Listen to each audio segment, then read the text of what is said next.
Most people trying to understand masculine and feminine are actually getting more confused. Not because the idea is complicated, but because it is being explained in a very incomplete way. And if I look at it honestly, this confusion shows up in real life, in relationships, in decisions, in how we deal with ourselves and others. So let me simplify something first. Every human being has both masculine and feminine energies. This is not about men and women, it is about how we function. Now, yes, the proportion varies. Typically, men tend to have more masculine energy and less feminine, and women tend to have more feminine energy and less masculine. But that's not a fixed rule. There are many men who are more emotionally expressive, more intuitive, and there are many women who are more structured, more action oriented. So, there are all kinds of combinations, different proportions, different expressions, but one thing is certain: no one is 100% masculine and no one is 100% feminine. Both are always present. The real question is how they are working together. And this is where the real misunderstanding begins, because most of what you have heard about masculine and feminine energy is incomplete. And that's exactly why it creates confusion, because it makes you believe that you have to choose, be more masculine or be more feminine. But that's not really the problem.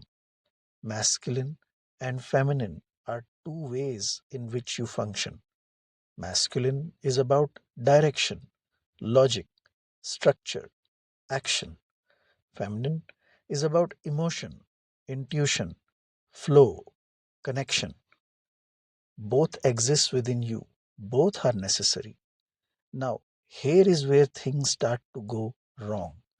Not when these energies exist, but when they operate separately. If I stay only in logic, I become rigid. I try to control everything. I disconnect from what I feel. And this is what we call toxic masculine. Not because masculinity is wrong, but because it is cut off from emotion. Clarity turns into control, structure turns into rigidity. And if I stay only in emotion, I become unstable. I react. I get overwhelmed. I lose clarity. And this is what we call toxic feminine.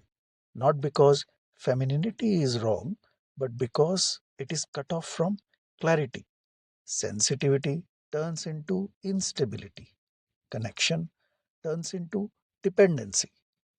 So the issue is not masculine or feminine. The issue is that they are not working together. Now, this is where another confusion begins. People start talking about divine masculine and divine feminine as if these are higher versions, as if toxic becomes divine. But that's not really what is happening.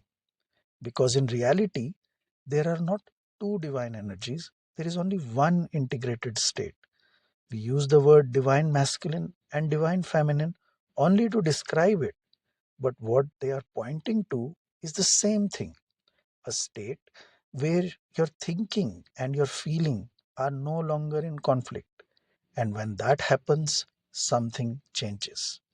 There is clarity without becoming rigid. There is emotion without becoming unstable. There is strength without aggression. There is connection without dependency. And this is what we call divine, not because it is masculine, not because it is feminine, but because it is integrated.